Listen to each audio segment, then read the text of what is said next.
வாழ்க்கையில நீங்க செல்வ செழிப்பு அடைவதற்கும், சக்சஸ்ஃபுல்லா இருக்கிறதுக்கும், உங்களோட மைண்ட் பேட்டர்ன் ரொம்ப முக்கியம்னு லா ஆஃப் அட்ராக்ஷன் பத்தி பேசும்போது நான் உங்ககிட்ட சொல்லியிருப்பேன்.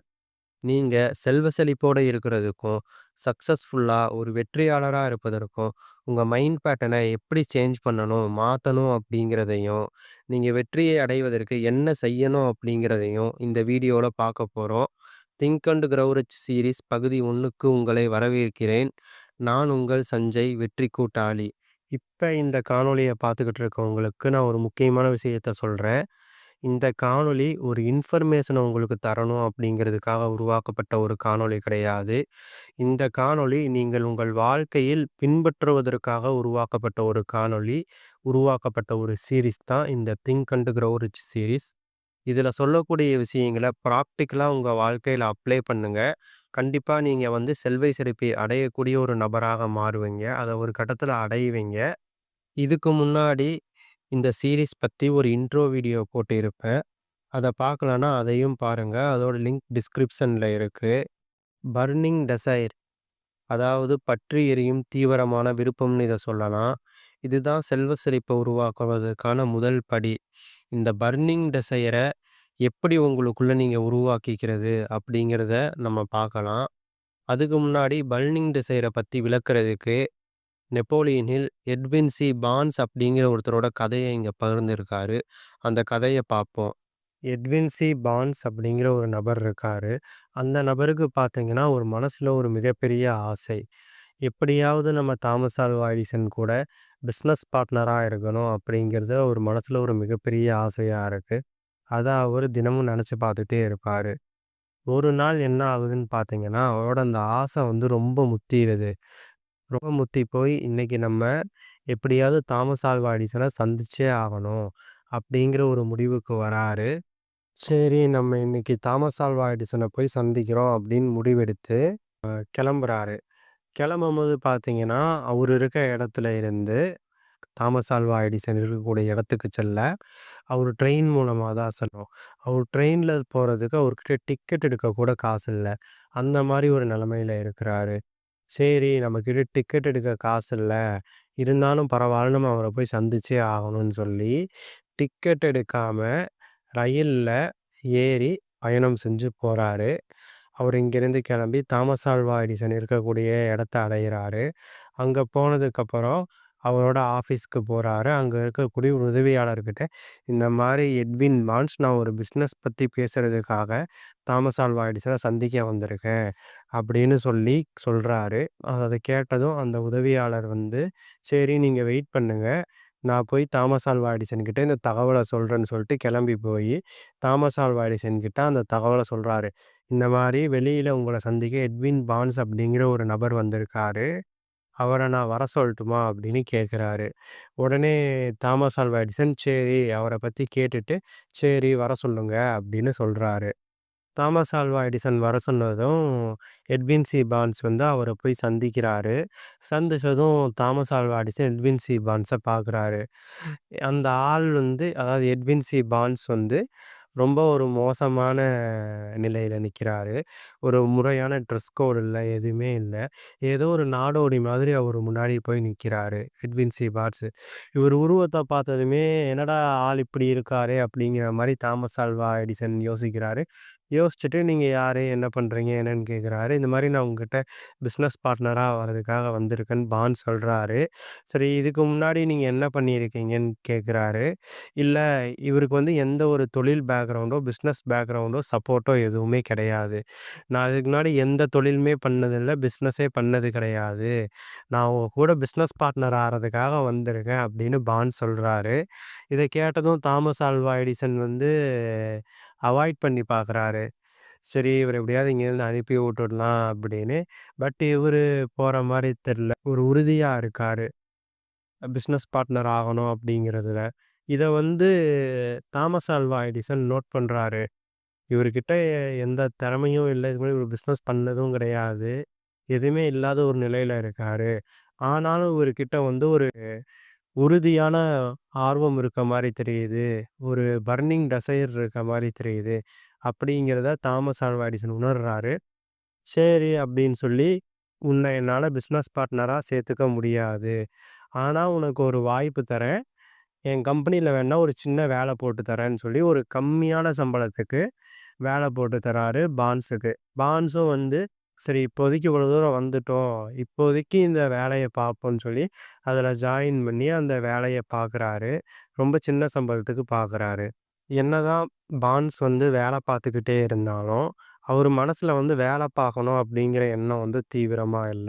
அவர் மனசுல தீவிரமா இருக்கக்கூடிய எண்ணம், நான் இங்க வந்தது தாமஸ் ஆல்வா எடிசன் கூட பிசினஸ் பார்ட்னரா இருக்கிறதுக்காக தான், வேலை பார்க்கறதுக்கு கிடையாது. அப்படிங்கிற ஒரு உறுதித்தன்மை அவர் மனசுல இருந்துகிட்டே இருக்கு. அந்த டெசைர் வந்து அப்படியே கொழுந்துவிட்டு எரியக்கூடிய ஒரு டெசைரா, வாய்ப்புக்காக எதிர்பார்த்துக்கிட்டு இருக்க ஒரு ஆசையா இருந்துகிட்டே இருக்கு. ஒரு நாள் என்ன ஆகுதுன்னு பார்த்தீங்கன்னா, எடிசன் வந்து ஒரு புது கண்டுபிடிப்ப கண்டுபிடிக்கிறாரு.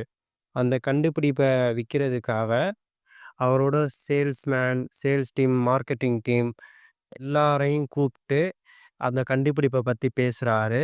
ஆனா, அந்த மார்க்கெட்டிங் டீம்ல இருக்கவங்களோ, சேல்ஸ் டீம்ல இருக்கவங்களோ, "இது மக்களுக்கு தேவைப்படாது. இத விக்கிறது கஷ்டம். இத விக்க முடியாது." அப்படிங்கிற மாரி தான் பேசுறாங்க. இத கேட்டதும் எடிசனே கொஞ்சம் டவுன் ஆகிர்றாரு. என்னடா சேல்ஸ் டீம்லயும், மார்க்கெட்டிங் டீம்லயும் இப்படி சொல்றாங்களே அப்படின்னு. அப்பதான் ஒரு விஷயம் நடக்குது. ஒரு விஷயத்தை அடைய ஒருவர் உண்மையிலேயே தயாராக இருக்கும்போது, அது தானாக அவர் முன் தோன்றும் அப்படின்னு சொல்லுவாங்க. அதுக்கேத்த மாரியே எட்வின் பால்ஸும் இத கவனிக்கிறாரு. இத கவனிச்சதும் அவருக்கு வந்து தோணுது. ஓகே இவங்கலாம் விக்க முடியாதுன்னு சொல்றாங்க. நம்ம இத பத்தி எடிசன் கிட்ட பேசுவோமேன்னு சொல்லிட்டு போயி, உடனே அவர் எடிசன் கிட்ட பேசுறாரு. இந்த மாரி நான் உங்களுக்கு வித்து தரேன். என்ன உங்களோட தொழில் கூட்டாளியா சேர்த்துக்கங்க. இதுல எனக்கு எவ்வளோ கமிஷன் அப்படிங்கிறத அவரு பேசுறாரு. அவரு பேசி முடிச்சதுமே, சரின்னு சொல்லி தாமஸ் ஆல்வா எடிசனும் அவருக்கு வந்து குடுத்துடுறாரு. சரி இத ப்ராடக்ட்ட நீ வித்துக்கோ. இதோட பொறுப்புக்கள ரைட்ஸ நான் உனக்கு தரேன். இத விக்கிறதுக்கான உரிமைய உனக்கு தரேன். அப்படின்னு சொல்லி குடுக்குறாரு. அந்த உரிமைய வெறுமனே ஒரு மாகாணத்துக்கு மட்டும் தராம, அமெரிக்கா முழுவதுமே நீ இந்த ப்ராடக்ட்ட வித்துக்கலாம். அப்படிங்கிற ஒரு உரிமைய Thomas Alva Edison Edwin C பான்ஸுக்கு தராரு. இப்ப எட்வின் சி பான்ஸும் இந்த வாய்ப்ப பயன்படுத்திக்கிட்டு, அமெரிக்கா முழுவதும் இந்த ப்ராடக்ட்ட வித்து மிகப்பெரிய பணக்காரர் ஆகுறாரு. அவரு சிறிது காலங்கள் ஒரு தொழில் கூட்டாளியா, ஒரு பிசினஸ் பார்ட்னரா எடிசன் கூட இருக்காரு. இங்க நீங்க ஒரு முக்கியமான விஷயத்த கவனிக்கணும். இங்க பான்ஸுன்னு ஒரு நபர் போறாரு. ஒரு எடிசன் கம்பெனில வேலைக்கு சேர்றாரு.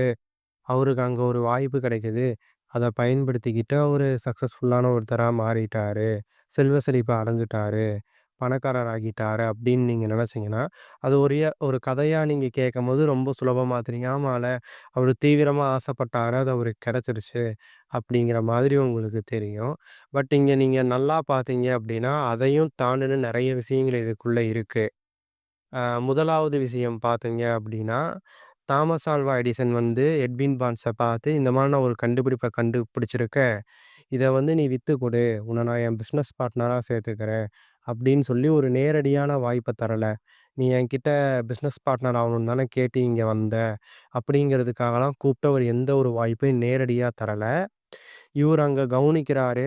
மத்த சேல்ஸ்மேன், மார்க்கெட்டிங் பெர்சன்ஸ்லாம் விக்க முடியாதுங்கிறாரு. அப்ப அங்க ஒரு வாய்ப்பு இருக்குங்கிறத இவரு உணர்ந்து போய் தாமஸ் ஆல்வா எடிசன் கிட்ட அப்ரோச் பண்றாரு. இது நமக்கான வாய்ப்பு அப்படிங்கிறத அவரு உணர்றாரு. உணர்ந்தனால போய் எடிசன் கிட்ட கேட்கிறாரு. என்ன உங்க பிசினஸ் பார்ட்னரா சேர்த்துக்கங்க. நான் உங்களுக்கு இந்த புதிய கண்டுபிடிப்ப வித்து தரேன் அப்படின்னு சொல்றாரு. இங்க ஏன் இப்ப இந்த கதைய நான் சொல்றேன்னா, இங்க நெறைய பேர் இருப்பாங்க. அவங்க வந்து ஆப்பர்ச்சுனிட்டி தேடிக்கிட்டு இருப்பாங்க. பட் ஆப்பர்ச்சுனிட்டி வந்து அவங்களுக்கு நேரடியா கிடைச்சிறணும். மேஜிக் மாரி யாராவது கையில கொண்டு வந்து குடுக்கணும் அப்படின்னு எதிர்பார்ப்பாங்க. பட் அவங்க காத்திருக்கும்போது அவங்களுக்கு நெறைய ஆப்பர்ச்சுனிட்டி கிடைக்கும். பட் அந்த ஆப்பர்ச்சுனிட்டிலாம் வந்து அவங்க கண்ணுக்கு தெரியவே தெரியாது. ஏன்னா அவங்க ஒரு ஸ்ட்ரெய்ட் ஃபார்வர்டுல பார்ப்பாங்க. ஒரு எக்ஸாம்பிள்க்கு சொல்லணும் அப்படின்னா, இப்போ ஒருத்தருக்கு வந்து ஒரு பெரிய ஹோட்டல் ஆரம்பிக்கணும்னு ஆசை. பட் அவரு வந்து ஒரு ஏழை. அவருக்கு எந்த பேக்கிரவுண்ட் சப்போர்ட்டோ எதுவுமே கிடையாது. அப்ப அவரு என்ன பண்ணணும்? அவருகிட்ட முதல்ல பணம் திரட்ட முடியுமான்னு பார்க்கணும். ஒரு சின்னதா ஒரு ஹோட்டல் பிசினஸ் ஸ்டார்ட் பண்ணி, ஒரு பெரிய ஹோட்டல் ஆரம்பிக்கிறதுக்கு போகலாம். இல்ல அந்த சின்ன ஹோட்டல் பிசினஸ் ஆரம்பிக்கிறதுக்கு கூட தான் கையில பணம் இல்ல அப்படின்னா, வேற ஏதாவது ஒரு வேலை வாய்ப்போ, இல்ல வேற ஏதாவது சின்ன ஒரு தொழில் வாய்ப்போ அவருக்கு அங்க கிடைக்கலாம். அதுக்கான ஒரு ஆப்பர்ச்சுனிட்டி அவருக்கு கிடைக்கும். ஸோ, அப்ப வந்து அந்த வாய்ப்ப பயன்படுத்திக்கிட்டு, அந்த சிறிய ஹோட்டல உருவாக்குறதுக்காக ஒரு பணத்த திரட்டுறதுக்கான ஒரு முயற்சியில அவரு ஈடுபடணும். அந்த ஆப்பர்ச்சுனிட்டி நமக்கான ஒரு ஆப்பர்ச்சுனிட்டிங்கிற உணர்ந்து, அவர் அந்த சிறிய தொழிலையோ பண்ணி, அதுக்கான பணத்த ரெடி பண்ணி, அடுத்த ஒரு சின்ன ஹோட்டல் ஸ்டார்ட் பண்ணணும். இங்க நெறைய பேரு என்னன்னா, அந்த ஸ்ட்ரெய்ட்டான பார்வையில பார்ப்பாங்க. எனக்கு அந்த ஹோட்டல் உருவாக்கணும்னு நான் ஆசைப்படுறேன். எனக்கு டைரக்ட்டா அந்த இடத்துக்கு போகணும் அப்டிம்பாங்க. ஆனா இவங்களுக்கு பார்த்தீங்கன்னா, அதுக்கான எந்த ஒரு பேக்ரவுண்ட் சப்போர்ட்டோ, திறமையோ எதுவுமே இருக்காது. ஆனா நான் கிடைச்சா அத தான் பார்ப்பேன். மத்த ஆப்பர்ச்சுனிட்டிலாம் எனக்கு ஆப்பர்ச்சுனிட்டியே கிடையாது அப்படின்னு இருப்பாங்க. ஸோ இது ஒரு முக்கியமான விஷயம். அந்த இடத்துல தனக்கான ஆப்பர்ச்சுனிட்டி டைரக்ட்டா வரல அப்படின்னாலும், பான்ஸ் வந்து அது தனக்கான ஆப்பர்ச்சுனிட்டின்னு புரிஞ்சுகிட்டு எடிசன போய் அப்ரோச் பண்றாரு. 2வது விஷயம் என்னன்னா, அந்த வாய்ப்பு கிடைச்சிருச்சு அப்படிங்கிறதுனால மட்டும் அவரு பணக்காரர் ஆல. அவரு வந்து அந்த வாய்ப்பை பயன்படுத்தி, எடிசனோட ப்ராடக்ட்ட அமெரிக்கா முழுவதும் பெரிய அளவுல எல்லா இடங்கள்லயும் சேல் பண்ணி தான் அவரு பணக்காரர் ஆகுறாரு. இப்ப வந்து அவருகிட்ட ஒரு திறமை இருந்திருக்கு. சேல் பண்ணக்கூடிய ஒரு திறமை இருந்திருக்கு. அவர்கிட்ட சேல் பண்ற திறமை இல்ல அப்படின்னா, அவரு இந்த இடத்துக்கு வர முடியாது. அப்ப வந்து ஒருத்தங்க வாழ்க்கையில முன்னேறுறதுக்கு ஆப்பர்ச்சுனிட்டிய ஐடென்டிஃபை பண்ண தெரியணும். அவங்களுக்குள்ள வந்து அந்த ஆப்பர்ச்சுனிட்டிய செயல்படுத்தக்கூடிய திறன் இருக்கணும். திறமை இருக்கணும். அந்த சக்தியும், ஆற்றலும் இருக்கணும். இது எதுவுமே இல்லாம உங்களுக்கு ஆப்பர்ச்சுனிட்டி கிடைச்சாலும், அங்க நீங்க ஃபெயிலியர் தான் ஆவீங்க. அப்ப பான்ஸ் வந்து தன்னோட திறமைய அவர் அந்த இடத்துல வளர்த்திருந்திருக்காரு. தனக்குள்ள ஒரு அபாரமான சேல்ஸ் திறமைய அவர் வச்சிருந்திருக்கிறாரு. ஸோ, நீங்க செல்வந்தன் ஆறதுக்கு இந்த விஷயங்கள்லாம் உங்களுக்கு தேவை. இதையும் தாண்டி நெறைய விஷயங்கள் தேவைப்படும். அதெல்லாம் என்னன்னு மேலும் இந்த சீரிஸ்ல தொடர்ந்து பார்ப்போம். இப்ப உங்களுக்குள்ள இந்த பர்னிங் டெசைர எப்படி உருவாக்குறது? இந்த பர்னிங் டெசைர பயன்படுத்தி உங்களோட இலக்குகள அடைவதற்கான 6 வழிகள சொல்றேன். இந்த புத்தகத்த படிச்சு, இந்த புத்தகத்துல வரக்கூடிய இந்த குறிப்பிட்ட டெக்னிக்க ஃபாலோ பண்றதன் மூலமா, ப்ரூஸ் லீ தன்னுடைய வாழ்க்கையில் ஒரு மிகப்பெரிய இலக்கை அடைந்திருப்பாரு. ப்ரூஸ் லீ வெறுமனே ஒரு திரைப்படத்தில் நடிக்கக்கூடிய நடிகர் மட்டும் கிடையாது. அதையும் தாண்டி அவர் சுய முன்னேற்றத்தில மிகப்பெரிய ஆர்வம் கொண்ட, தீவிரமான ஆர்வம் கொண்ட ஒரு நபர். அவர் நெறைய தத்துவங்களையும் கூறியிருக்கிறாரு. முதலாவது, உங்களுக்கு எவ்வளோ பணம் வேணுங்கிறத துல்லியமா முடிவு பண்ணுங்க. எனக்கு நெறைய பணம் வேணும் அப்படிங்கிற மாரி பொத்தாம் பொதுவா நெனைக்காதீங்க. எனக்கு ரூ. 1,00,00,000 வேணும். எனக்கு ரூ. 20,00,00,000 வேணும். எனக்கு ரூ. 100,00,00,000 வேணும். இந்த மாரி உங்களுக்கு எக்ஸாக்ட்டா எவ்வளவு பணம் தேவையோ, அதோட மதிப்ப நீங்க முடிவு பண்ணுங்க. 2வது, நீங்க பெற விரும்புகின்ற பணத்திற்கு பதிலீடாக நீங்க எத கொடுக்க விரும்புகிறீர்கள் என்பத வந்து நீங்க துல்லியமா தீர்மானிக்கணும். உதாரணத்துக்கு ப்ரூஸ் லீ எடுத்துக்குவோம். ப்ரூஸ் லீக்கு வந்து ஹாலிவுட்ல நடிக்கணும். அதன் மூலமா மிகப்பெரிய தொகைய சம்பாரிக்கணும் அப்படிங்கிற ஒரு மிகப்பெரிய இலக்கு இருந்துச்சு. அந்த இலக்கை அவர் அடைவதற்கு பதிலீடாக என்னுடைய மிகச்சிறந்த தற்காப்பு கலையுடன் கூடிய நடிப்பை பதிலீடாக தருகிறேன் என அவரு முடிவு பண்ணியிருந்தாரு. இதே மாதிரி நீங்க விரும்பக்கூடிய பணத்தையோ, இலக்கையோ அடைவதற்கு நீங்க எத பதிலீடா தர்றீங்க அப்படிங்கிற முடிவ வந்து நீங்க எடுக்கணும். உதாரணத்துக்கு நீங்க ஒரு துணிக்கடை வச்சிருக்கீங்க அப்படின்னா, இவ்வளவு துணிகளை விற்பதன் மூலமாக நான் இவ்வளவு தொகையை அடைவேன். அப்படிங்கிற ஒரு விஷயத்த நீங்க முடிவு பண்ணணும். இங்க வந்து உங்களோட விற்பனைய நீங்க பதிலீடா தர்றீங்க. அதன் மூலமா நீங்க விரும்பக்கூடிய தொகைய நீங்க அடையிறீங்க. 3வது, நீங்க விரும்பக்கூடிய பணத்த நீங்க எப்ப அடைய விரும்புறீங்க? அப்படிங்கிற ஒரு திட்டவட்டமான முடிவை எடுக்கணும். உதாரணத்துக்கு, இந்த பணத்த இன்னும் 5 வருடத்தில் நான் அடைவேன். இந்த இலக்கை இன்னும் 2 வருடத்தில் நான் சாதிப்பேன். அப்படிங்கிற மாரி திட்டவட்டமான தேதிய நீங்க நிர்ணயித்துக் கொள்ளணும். 4வது, உங்களோட இலக்கை நீங்கள் விரும்பக்கூடிய பணத்தை அடைவதற்கான ஒரு சீரான திட்டத்த உருவாக்குங்க. அத உடனடியா செயல்படுத்துங்க. நீங்க அதுக்கு தயாரா இருக்கீங்களோ, இல்லையோ அந்த திட்டத்த உடனடியா செயல்படுத்துங்க. அப்படின்னு நெப்போலியன் ஹில் சொல்றாரு. 5வது, இதுவரை மேல சொன்ன அந்த 4 விஷயங்களையும் நீங்க எழுத்துல எழுதுங்க. நீங்க துல்லியமா எவ்வளவு பணத்த பெற விரும்புறீங்க? அந்த பணத்த எப்ப பெற விரும்புறீங்க? அந்த பணத்திற்கு பதிலீடாக நீங்க எதை கொடுக்க விரும்புறீங்க? அப்படிங்கிறதையும், அந்த பணத்தை அடைவதற்கு உங்களோட டீட்டெயிலான பிளான் என்ன அப்படிங்கிறத டீட்டெயில்டா எழுதுங்க. உங்ககிட்ட இப்ப டீட்டெயில்டா ஒரு பிளான் இல்ல அப்படின்னாலும், இப்போதைக்கு சுருக்கமா எழுதுங்க. பட் எதிர்காலத்தில அத நீங்க விரிவுபடுத்திக்கங்க.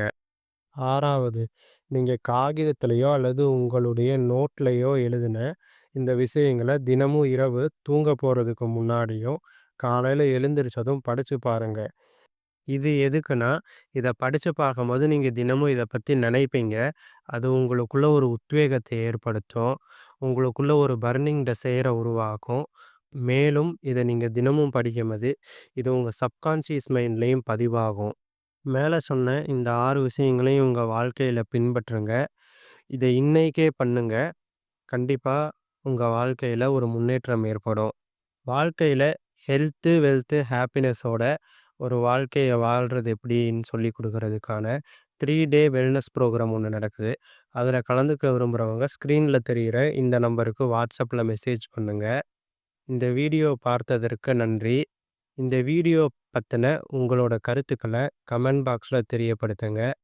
இந்த வீடியோ உங்களுக்கு பயனுள்ளதா இருந்துச்சுன்னா, உங்க நண்பர்களுக்கு ஷேர் பண்ணுங்க.